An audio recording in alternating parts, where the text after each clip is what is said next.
friends call him Guillermo. And, in tight circles, everyone knows him as Guillermo. But his real name is Gary Shlimovitz. I gave Gary his break. He opened for me a year ago. And he's now taking the world. Gary, come on out here and show these people.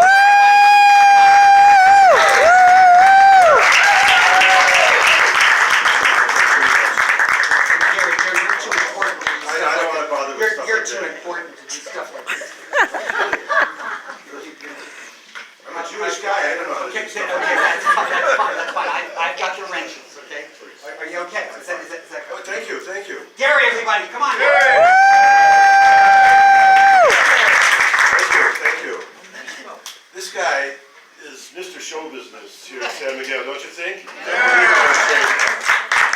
Anyway, recently my wife and I have been discussing maybe it's time that we move into one of these retirement villages, where there's swimming pools and golf courses, tennis. But there was an incident at one of them recently.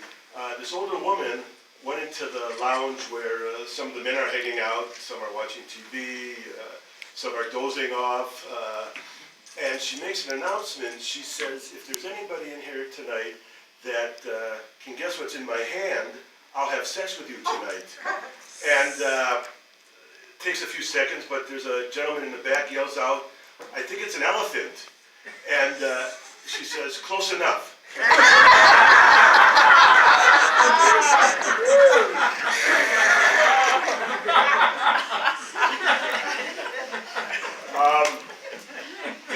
Sometimes when you're talking with a friend or a relative, you want to say something, but you don't want to embarrass them, but it's something you're thinking about, like a Freudian slip or a slip of the tongue. Well, this morning I'm having breakfast with my wife, and I meant to say, darling, could you pass the cream? But instead I said, you stupid bitch, you ruined my life.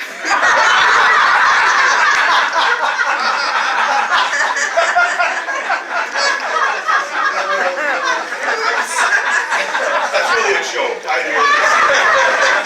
If you know my wife, that's not true. Recently, the last few years in San Miguel, I've noticed it seems to be a lot of young women are dating older men, much older men.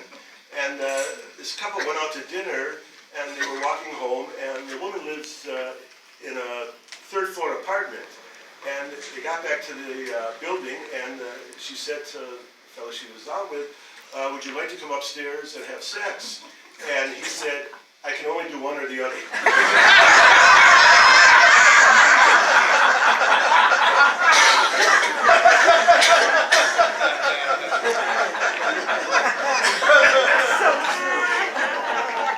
There's a fellow here in San Miguel who I know quite well. I don't want to mention his name, it wouldn't be right.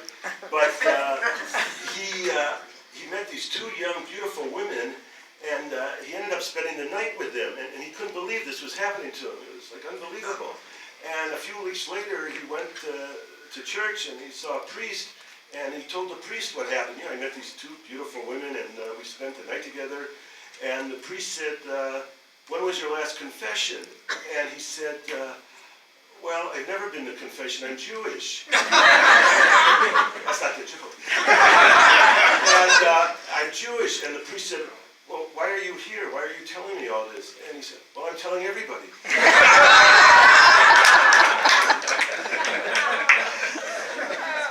There's a woman here in town who's a good friend of my wife's, and recently she's been having some gastrointestinal problems. She's having a lot of gas, and it's ruining her life. She's embarrassed to be around people. She hasn't seen a lot of her friends. She doesn't know what to do, but she finally sees a doctor in town, and she tells him what's happening. I have this problem with gas. I'm embarrassed to be in public. So he asks her a few questions about her diet and exercise. She says, well, I eat well, I exercise regularly. And while she's talking to him, she has another episode of gas. And the doctor says, I think I know what to do. So he leaves the room, he's gone for a few minutes, he comes back, and he's got a long wood pole with him and a big hook on it. And she's like frightened to death. And oh my God, what are you going to do? And he says, well, I'm going to open the window. It stinks in here. They're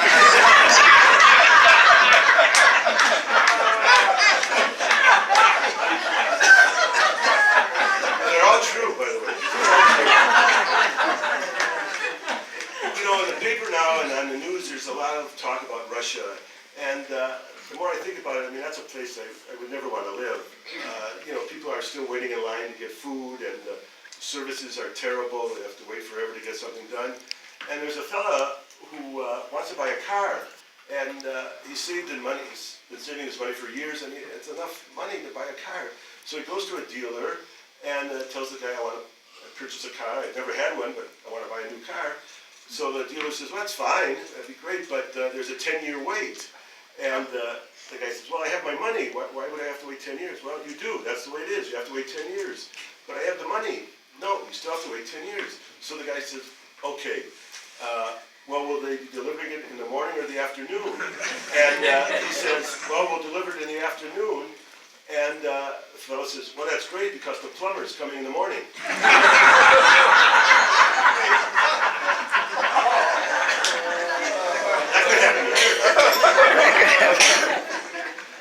There's a young fellow who's been studying acting for several years, and he finally got a major part in a play, and he's going to be playing a Jewish husband.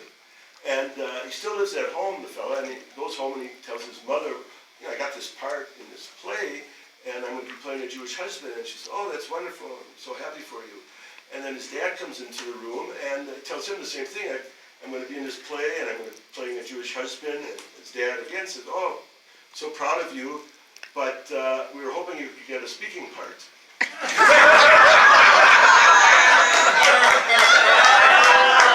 That's a Jewish joke. There's a grandmother, a Jewish grandmother, another Jewish person, who every Sunday takes her grandson to the beach.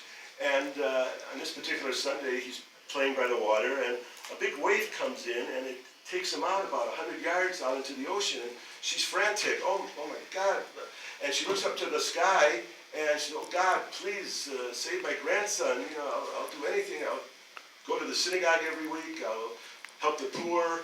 And just as she's talking, a big wave comes in, and it brings him back on shore. And he's fine. You know, nothing happened to him. And the grandmother looks up to the sky and says, he had a hat.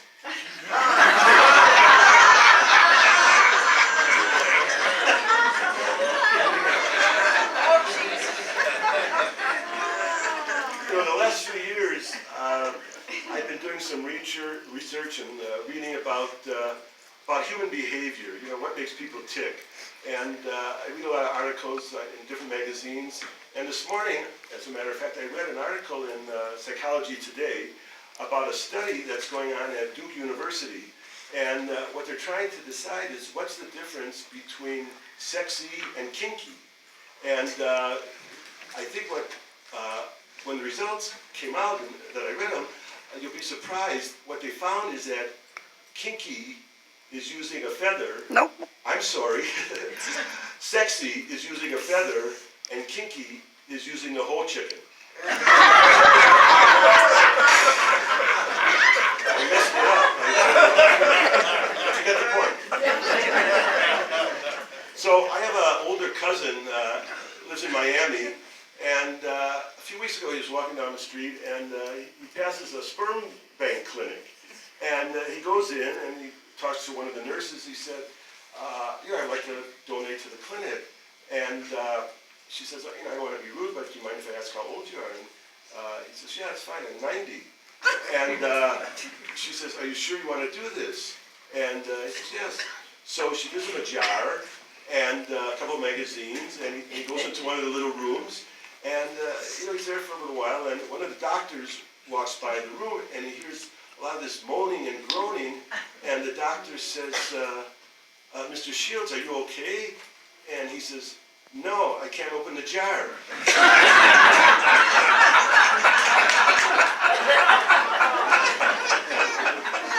One more joke, one more. There's two older Jewish fellas. They've been friends since they were kids, and they're in New York, and they're walking down the street, and they pass a Catholic church, and it has a big sign in front of it saying $1,000 for anybody who would convert to Catholicism. So the both are talking it over, and Sam decides to go inside and see what this is all about. So he goes in, and he's in there for quite a while, and finally comes out, and Max, his friend, says, well, what happened? And Sam says, well, I converted. And Max says, well, did you get the money? And Sam says, is that all you people think about?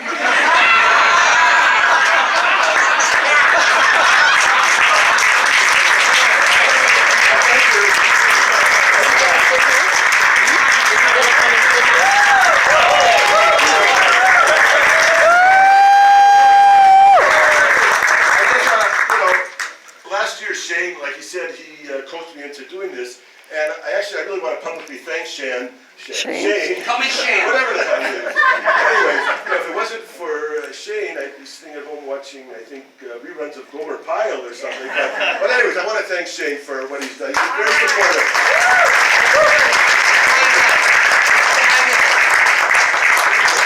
Well, and just before we